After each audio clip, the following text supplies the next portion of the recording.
Yo guys, this is Reinhardt. Yes, I know, I shaved, I cut my hair, I look like freaking 10 years younger. I think the top person who gave me youngest age was 12 years younger, so yes. But the fact is, I'm not in a hurry to get old, so kudos.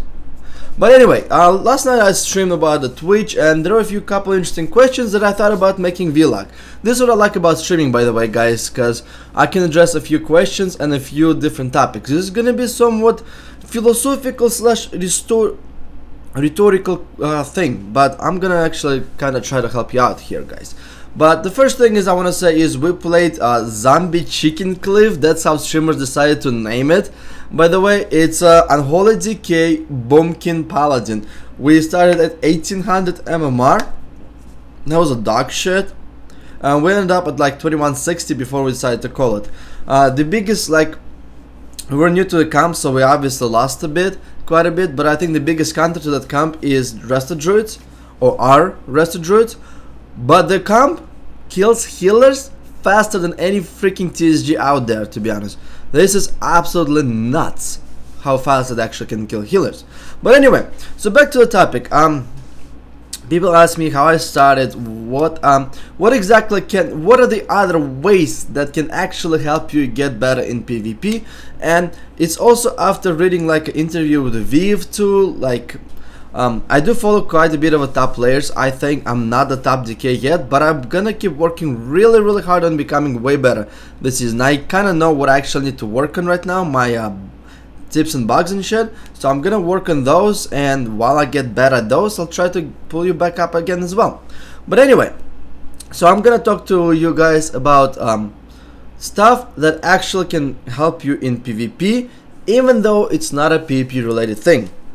The number one is, when the first time I heard the freaking focus, people can actually focus mind freeze, focus kick somebody, it was back in season 7. I was starting playing this game. I was like, are you fucking serious? How is that even possible to focus mind freeze on 1.5 second cast as a DK? Holy crap, are you kidding me? I was having a hard time mind freezing the regular cast. Now people ask me to focus mind freeze the cast that, and it was actually very difficult for me to even phantom how the freaking hell do you do it. But what I did is I started leveling my warrior.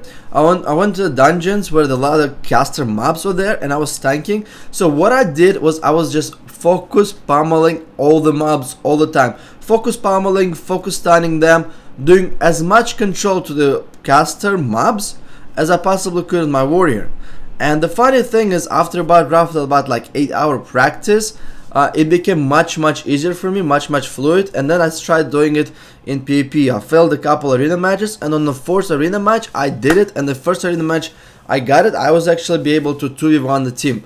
So after that, focus mind freezes, focus kicks, and even mouse over mind freezes, mouse over kicks were just second nature to me. So that was my biggest, I guess, like a push how to get some focus control going. It was actually from PvE related thing. The next one is that something Viv and I said, and that's my partake also.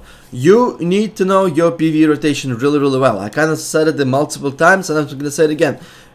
Because if you can perform really good in PvE, guess what? It's gonna transition in PvP quite nicely. Even as a DK, the only major difference you have there is basically either Necrotic Strike on the Death Runes or Scourge Strike in PvE on the Death Runes, but that's about it. So if you can get better at PvE, and like I actually streamed LFR with my Twitch viewers, and I tapped damage multiple times as a fully PvP geared DK. And I was under hit cap, I was under expertise cap. So for those who are saying it's easy to do it, it was somewhat easier, but to keep in mind that expertise and hit caps are big penalty for PvP geared players, because they just miss a lot, they get dodged and parried a lot. But anyway, so for you personally, if you can actually outperform most of the PvEers, I would say in LFR or raids, as a PvPer with a PvP gear, that's a really good sign that you know what the hell to do on your DK. You know your PvP rotation, you know your PvP priority, so you will in return do a really good damage in PvP. So rotation wise, I would say they're very similar. Try focusing on those. Okay, that was number 2. Now I need to come up with some shit. But anyway, number three, I would say duels. Duels are incredible. They're amazing. And the biggest duels, I would say the best duels, is actually duels against the healers. So not even necessarily if you can kill the healer, but if you can just force the healer to play defensive, like a lot, you are on the right path. But in all honesty, if you can actually get the gladiator healer and you can kill him, that's when you're doing really, really well with your rotation, with your offensive pressure, when you can punch people really, really difficult. It's pretty damn incredible. So I would say kudos to those people who are dueling, because you will find out how to counter a lot of classes, and you're also gonna find out how to put out a lot of pressure on the healer. What's the best probably thing about that is that you are not gonna be mongoloid with your mind freezes. You're actually gonna find out when to freeze the target, and it's a big mind game. Like sometimes I'll let the person juke me twice on the first cast, and then he will try to juke me again, and I'll not mind freeze it, and then he's gonna try to juke me again. I'm not mind freezing it. Third time, fourth time, but the freaking fifth time he kind of starts thinking maybe I forgot where my mind freeze button, and he tries to get a full cast at like 30k HP, comes a mind freeze and he's dead. I like playing that kind of a mining game. But anyway, so the mind game for the mind freezes, interrupts, and overall, you know, like one-on-one pressure came from actually dueling the healers, which is pretty comical. Hopefully that tip actually helps you. And that was number 3 or 4, I believe. Wow. Talking about the shitty-ass memory and stuff. Okay, number 5, twos. If you can get to 2k in twos, you can get to 2.3k, 2.2k in threes very, very easily. Twos require a lot of dedication from you, a lot of momentum, a lot of damage. Basically knowing your class in and out when it comes to your rotation. So if you can synergize, especially with a healer as a DK or a lock, and get to 2k, 2.2k in twos, you can get high ratings in threes as well. In season 8, when I actually started going hardcore in PvP, I got up to 2.2k in twos. I was highest rated twos DK on my server, second highest twos on in general. And by the way, when I got there, I was getting there with a like 1800 paladin. We just built up the synergy to 2.2k. It was very, very difficult. I didn't have a tier 2. I was fighting against the tier 2 kids, and DKs were crap in 2v2 because the Scourge Strike was doing physical damage, and that's before Execute and Necrotic Strikes were invented. So it was very difficult. But I got to 2.2k in twos with that paladin, and I was like, holy shit, I think I can actually get to 2.3k. And I failed getting on 2.3k on that server. I couldn't find a third good player, so I transferred to KT, and within months I was sitting at 2500. Within a month and a half I was sitting at Gladiator range, and I got up to 2500 in twos on KT in that season as well. So what that tells you guys is that if you actually apply yourself in twos pretty damn well, it will help you in threes a lot. So cover twos, cover. Oh, the last thing is the most rhetorical of them all. What I see a lot of DKs do is I see people message me. They're like, I'm just as good a DK as you are, man. Give me a shout on your Warlock. So I'm giving him a shout on my Warlock, and we're playing relatively well.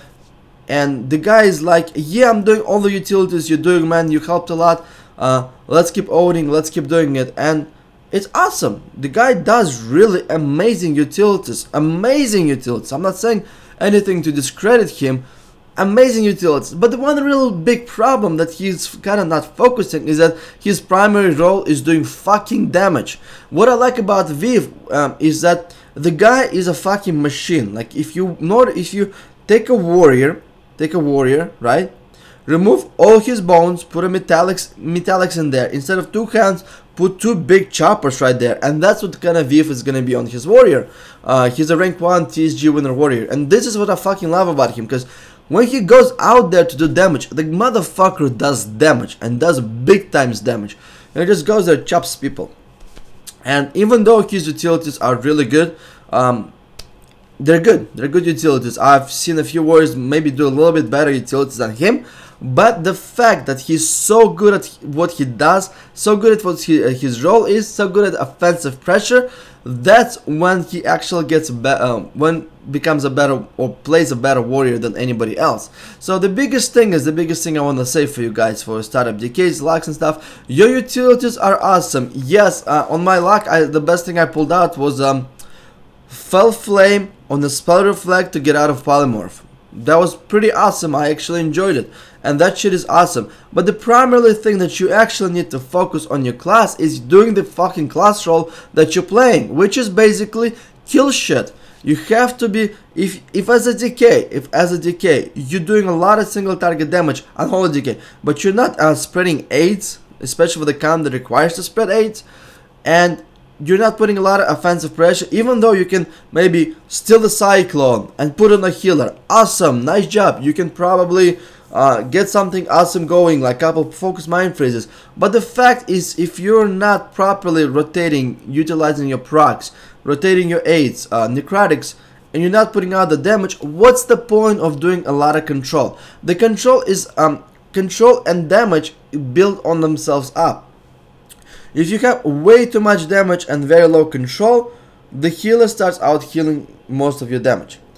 If you have a low damage and high control, guess what? Those windows of healing, the healer will out heal your damage very easily. Let's put it this way. Let's say there's this is rationale, by the way. This is something that probably nobody ever talked to you about, but this is the way I look at it. Okay, let's take a healer, for example, right?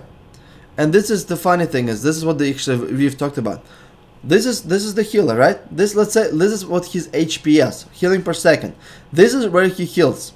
Okay, so let's put it this way. You're putting a half damage of his HPS, which is actually kind of valid for a single target, and he's out heals you. But let's put it this way: you're putting a lot of control on him that drop his HPS to here.